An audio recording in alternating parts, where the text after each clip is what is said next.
नमस्कार दोस्तों, हमारा बिहार में आपका स्वागत है। आज है दोस्तों 11 अक्टूबर 2020 और 11 अक्टूबर 2020 से जितने भी करंट अफेयर्स के क्वेश्चन हैं जो बिहार से जुड़े हुए हैं उसको आज हम डिस्कस करेंगे। और दोस्तों इस वीडियो का अगर आप पीडीएफ डाउनलोड करना चाहते हैं तो हमारे टेलीग्राम चैनल से डाउनलोड कर सकते हैं। टेलीग्राम एप्लीकेशन में सर्च कीजिए हमारा बिहार एचबी और चैनल को ज्वाइन कीजिए। वहाँ पर आपको सारे दिन का पीडीएफ हिंदी और इंग्लिश दोनों लैंग्वेज में मिल जाएगा। और दोस्तों इस वीडियो के लास्ट में मैंने रिवीजन का 2 प्रश्न रखा है जिसका आंसर आप लोगों को कमेंट बॉक्स में देना है, तो वीडियो लास्ट तक जरूर देखिए। तो चलिए शुरू करते हैं। तो दोस्तों आज का पहला प्रश्न है, हाल ही में देश के किस न्यायालय में पहली बार स्टूडियो कोर्ट की व्यवस्था की गई है? तो यह देश में पहली बार ऐसा हुआ है कि किसी कोर्ट में स्टूडियो कोर्ट का व्यवस्था किया गया है और यह किया गया है पटना उच्च न्यायालय में। ठीक है, बी ऑप्शन इसका सही हो गया। पटना उच्च न्यायालय में देश में पहली बार स्टूडियो कोर्ट का व्यवस्था किया गया है। चलिए इसके बारे में जान लेते हैं। तो देश में पहली बार पटना उच्च न्यायालय में स्टूडियो कोर्ट की शुरुआत की गई है। हाई कोर्ट परिसर में स्थित एक न्याय कक्ष में जज को बैठने तथा दूसरे कोर्ट रूम में वकील को बैठने की व्यवस्था की गई है। वीडियो सिस्टम से वकील अपना पक्ष रखेंगे तथा जज केस की सुनवाई कर अपना फैसला देंगे। इस सिस्टम का नाम स्टूडियो कोर्ट रखा गया है। ठीक है, इसकी शुरुआत करते हुए पटना उच्च न्यायालय के मुख्य न्यायाधीश की अध्यक्षता में एक खंडपीठ का गठन किया गया है और वहीं 2 एकल पीठ बनाए गए हैं। ठीक है, अब दोस्तों कमेंट करके आप लोग को बताना है कि पटना उच्च न्यायालय का स्थापना कब हुआ था। ठीक है, और वर्तमान में पटना उच्च न्यायालय के मुख्य न्यायाधीश कौन हैं? अगला प्रश्न है, हाल ही में 11 अक्टूबर को विश्व मगही परिषद की ओर से अंतर्राष्ट्रीय मगही चौपाल के कौन से संस्करण का आयोजन किया जाएगा?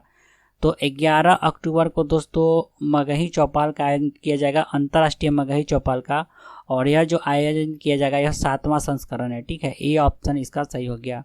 और यह कार्यक्रम विश्व मगही परिषद की ओर से ऑनलाइन प्लेटफॉर्म पर आयोजित किया जा रहा है।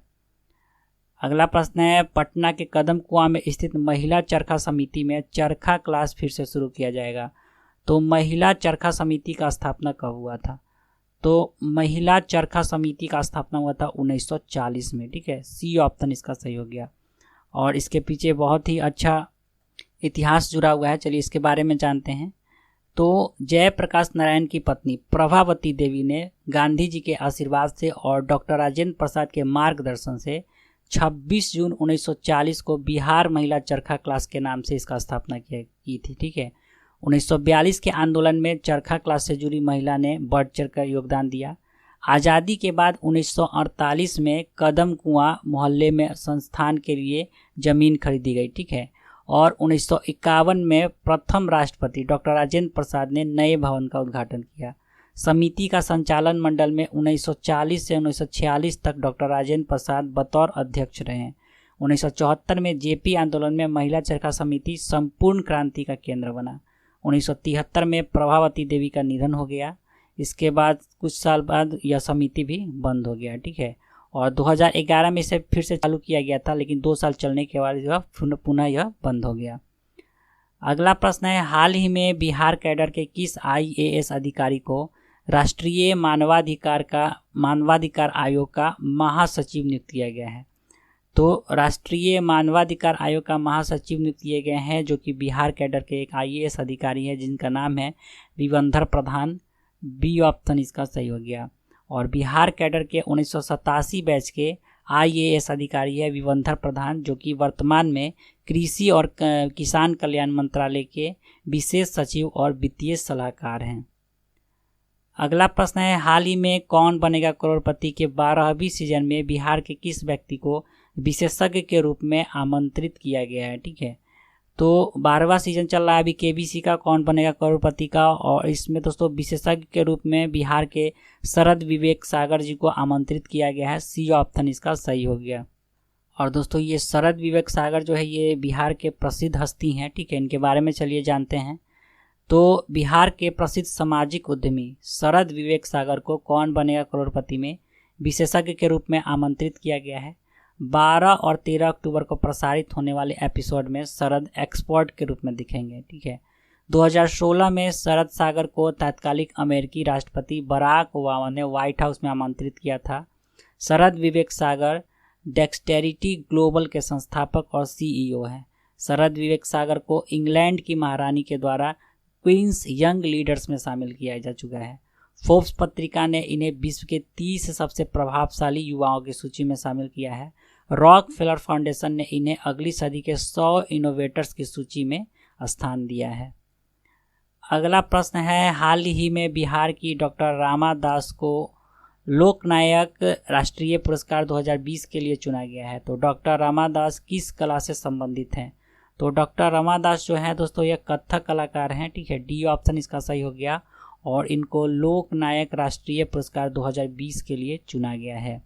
वरिष्ठ कथक कलाकार रामादास को इस वर्ष के लोकनायक राष्ट्रीय पुरस्कार से सम्मानित किया जाएगा। यह पुरस्कार उन्हें कथक नृत्य के क्षेत्र में अतुलनीय योगदान के लिए दिल्ली की एक संस्था लोकनायक जयप्रकाश नारायण अध्ययन विकास केंद्र की ओर से दिया जाएगा।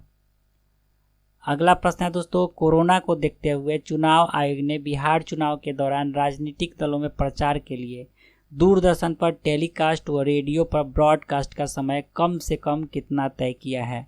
तो दोस्तों ये समय जो था कम से कम, ये टाइम लिमिट जो है ये पहले जितना दिया जाता था उससे दुगुना कर दिया गया है, ठीक है।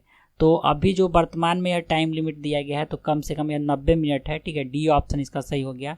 लेकिन पहले जो लिमिट था यह 45 मिनट का, तो इसका ठीक दुगुना कर दिया गया है। पहले यह समय सीमा 45 मिनट का होता था। समय का निर्धारण 2015 के विधानसभा चुनाव से मिले वोट के आधार पर किया गया है। एक बार में किसी भी दल को 30 मिनट से अधिक का समय नहीं मिलेगा। कोई भी दल किसी दूसरे देश की शिकायत अपनी बात के दौरान नहीं करेगा।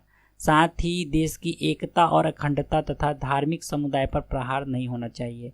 ऐसी बातें भी नहीं बोलना है जिससे कोर्ट की अवमानना हो, ठीक है। तो इन सब बातों का ध्यान देना है इस ब्रॉडकास्ट के दौरान, ठीक है। अगला प्रश्न है दोस्तों, वो है बिहार बजट से। तो वार्षिक स्कीम के तहत बिहार बजट 2020-21 में जल संसाधन विभाग को कितना रुपया आवंटित किया गया है? तो वार्षिक स्कीम के तहत बिहार बजट 2020-21 में जल संसाधन विभाग को आवंटित किया गया है, यानी अलॉट किया गया है 3000 करोड़ रुपया, ठीक है। ए ऑप्शन इसका सही हो गया। इसके अलावा दोस्तों नगर विकास एवं आवास को 3418 करोड़ रुपया आवंटित किया गया है। पथ निर्माण विभाग को 5581 करोड़ रुपया आवंटित किया गया है और वित्त विभाग को 3950 रुपया आवंटित किया गया है। तो दोस्तों ये था आज का करेंट अफेयर्स। चलते हैं पिछले वीडियो के रिवीजन के प्रश्न की तरफ। तो पिछले वीडियो का रिवीजन का प्रश्न था, हाल ही में अंतर्राष्ट्रीय निशानेबाज खिलाड़ी श्रेयसी सिंह बीजेपी में शामिल हुए हैं, तो वे बिहार के किस जिला से चुनाव लड़ेगी? तो डी ऑप्शन इसका सही हो गया, जमुई जिला, ठीक है। दूसरा प्रश्न था, हाल ही में बिहार के किस महिला को women excellence achievement award of India 2020 से सम्मानित किया गया है? तो रीता सिंह को, ठीक है। तो दोनों प्रश्न का सही उत्तर हो गया डी। आज का रिवीजन का प्रश्न है, हाल ही में national mission for clean Ganga ने 3 राज्यों के 6 स्थानों पर डॉल्फिन सफारी सहित डॉल्फिन आधारित इको टूरिज्म कार्यक्रम शुरू किया है, तो इसमें बिहार का कौन सा स्थान शामिल है? और आज का दूसरा प्रश्न है, बिहार विधानसभा चुनाव में भाजपा के प्रचार के लिए किस खिलाड़ी ने खेल विभाग के उप निदेशक पद से इस्तीफा दे दिया है? तो इस दोनों प्रश्न का उत्तर आप लोग को कमेंट बॉक्स में देना है। तो चलिए दोस्तों आज के लिए इतना ही। आशा करता हूँ आपको ये वीडियो अच्छा लगा होगा। अगर ये वीडियो थोड़ा सा भी अच्छा या हेल्पफुल लग रहा है तो प्लीज़ इस चैनल को सब्सक्राइब कीजिए, वीडियो को लाइक कीजिए तथा अपने दोस्तों में ज़रूर शेयर करें। और दोस्तों इस वीडियो का अगर आप ऑडियो सुनकर रिवीजन करना चाहते हैं तो खबरी एप्लीकेशन पे हमारा बिहार चैनल को सब्सक्राइब कीजिए। वहाँ पे प्रतिदिन इस वीडियो का ऑडियो अपलोड किया जाता है जिसे सुनकर आप रिवीजन कर सकते हैं। खबरी एप्लीकेशन का लिंक वीडियो के डिस्क्रिप्शन बॉक्स में दिया गया है, या आप डायरेक्ट प्ले स्टोर से भी डाउनलोड कर सकते हैं। और बहुत ही अच्छा ऑडियो प्लेटफॉर्म है दोस्तों खबरी एप्लीकेशन, जहाँ पे जीके, जीएस, करेंट अफेयर्स का ढेर सारा ऑडियो मिल जाएगा आपको, जिसे सुनकर आप रिवीजन कर सकते हैं, पढ़ाई कर सकते हैं। तो चलिए दोस्तों आज के लिए इतना ही। वीडियो देखने के लिए बहुत बहुत धन्यवाद।